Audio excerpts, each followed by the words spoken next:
Bonjour. Alors aujourd'hui, on se penche sur les chiffres du premier trimestre 2025 de MPC Container Ships, MPCC donc. On va analyser leur rapport officiel. Oui, bonjour. L'idée, c'est de décrypter un peu tout ça. Leur performance, bien sûr, mais aussi leur stratégie pour la flotte, leur situation financière, et puis le contexte du marché des containers, qui est assez mouvementé. Justement, mouvementé, mais MPCC sort quand même des chiffres qui interpellent. Un EBITDA ajusté de 66,2 millions de dollars. Une couverture contractuelle qui semble solide pour la suite. Tout à fait. Pour 2025 et 2026, oui, et ils annoncent maintenir leur dividende à 8 centimes par action, ce qui n'est pas rien. Bon, alors, entrons dans le vif du sujet. La performance financière de ce premier trimestre. Alors, les revenus d'exploitation s'élèvent à 127,1 millions de dollars. C'est en baisse par rapport au T1 2024, où ils étaient à 147,5 millions. D'accord. Et l'EBITDA, ajustons, suit cette baisse? Oui, 66,2 millions contre 96,3 millions l'année dernière. Pareil pour le bénéfice net, qui passe de 76,5 à 59,7 millions. Une baisse notable. Notable, hein, oui. Mais alors comment ils expliquent?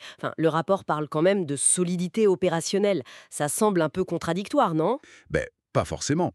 Le taux d'utilisation de leurs navires reste très élevé. Et surtout, le taux d'affrètement journalier moyen, le fameux TCE, se maintient à un bon niveau, 25 441 dollars par jour. Ah oui, d'accord. Donc, même s'il est plus bas qu'en 2024. Exactement. Ça montre que leurs contrats, souvent à moyen ou long terme, les protègent un peu de la volatilité du marché spot. C'est ça qui donne cette impression de solidité. Et le dividende de 8 centimes qui sera payé fin juin, ça confirme une certaine confiance. La livraison du NCL Westland, c'est emblématique. Le premier navire neuf au méthanol, c'est ça? Oui, 1300 TU dual fuel. Et affrété pour 15 ans. C'est un vrai pari sur l'avenir, sur la durabilité, l'efficacité. Et en même temps, il se sépare de navires plus anciens? C'est ça. 7 navires vendus au premier trimestre, avec un âge moyen de 17 ans, plus un autre, l'AS Fenja. Donc fin mars, ils avaient 59 navires. Et d'autres navires neufs sont prévus? Oui. Deux autres 1300 TU dual fuel sont en commande. Un était livré en avril, juste après le trimestre, et l'autre arrive fin 2026. Cette stratégie de renouvellement, elle est essentielle. Essentiels pourquoi?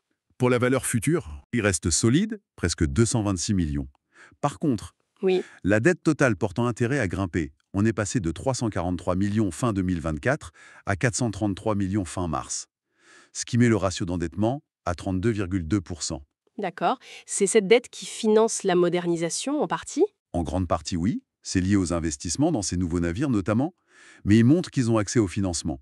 Ils ont réussi une émission complémentaire de 75 millions sur leur obligation SLB. SLB. Sustainability Linked Bond, lié au développement durable. Ils ont aussi bouclé un financement japonais pour un navire éco, une première pour eux, et un nouveau prêt de 52 millions en mai. Donc, ils ont les moyens de leurs ambitions, quoi. Bien. Parlons maintenant du marché, du contexte global. Pas simple, on le disait. Non. Loin de là. Le rapport de MPC le souligne bien. Les tensions géopolitiques pèsent lourd.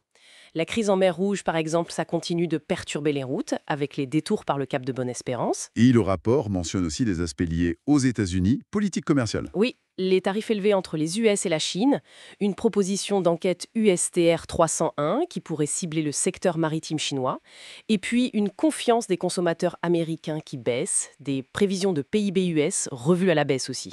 Bon, on rapporte ça tel quel, hein, sans jugement de notre part, hein. Bien sûr. Et sur le marché maritime lui-même, qu'est-ce qui se passe? Alors là, c'est intéressant. D'un côté, l'indice SCFI, qui mesure le fret spot depuis Shanghai, a baissé. Il revient vers les niveaux d'avant la crise en mer Rouge. D'accord? Mais de l'autre côté, le marché de l'affrètement, celui où opère MPCC, mesuré par l'indice ARPEX, lui, il est très résilient. Les taux sont stables et il y a très peu de navires inactifs. C'est quasi le plein emploi pour la flotte opérationnelle. Ah oui, c'est un contraste net. Et le marché de l'occasion SNP? Il reste actif, les prix tiennent bon, et quasiment pas de démolition de navires. Par contre, le carnet de commandes mondial est énorme, record même. Mais, Il est surtout tiré par les très très grands navires. Pour les plus petits segments, comme ceux de MPCC, la flotte vieillit, certes, mais il y a beaucoup moins de commandes proportionnellement. C'est une dynamique offre-demande assez spécifique. d'accord. Alors, dans tout ça, quelle perspective pour MPCC? Ils sont optimistes? Prudents? Je dirais optimiste mais prudent, c'est un peu ça. Ils voient le marché des conteneurs comme résilient, mais ils sont bien conscients des incertitudes économiques, géopolitiques. Donc, une approche mesurée pour les nouveaux investissements, avec toujours ce focus sur le vert, le renouvellement stratégique. Mais les défis sont là, les conflits commerciaux, la mer Rouge, et puis cette offre mondiale de capacité qui continue de grossir, non? Clarksons parle de 6,3% net en 2025. Exactement. Et en face, la croissance du commerce mondial est prévue plutôt plate.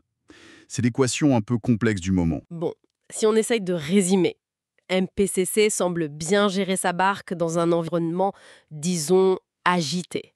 Une gestion active, une stratégie claire de modernisation verte. Oui, la performance opérationnelle est là. La visibilité sur les revenus aussi grâce au contrat. Et ils renforcent leur structure financière, c'est solide. Néanmoins, Néanmoins, ils restent exposés au grand vent de l'économie mondiale et de la géopolitique. Ça, c'est inévitable. La résilience de leur segment de marché, l'affrètement des petits navires, c'est un atout, c'est sûr. Mais la pression sur le fret spot et la croissance de l'offre globale, faut garder ça à l'œil. et pour finir, peut-être une question à laisser en suspens.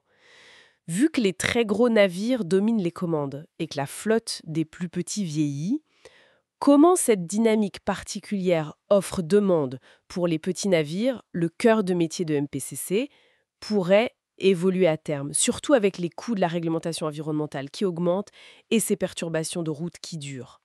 Qu'est-ce que ça va donner à terme?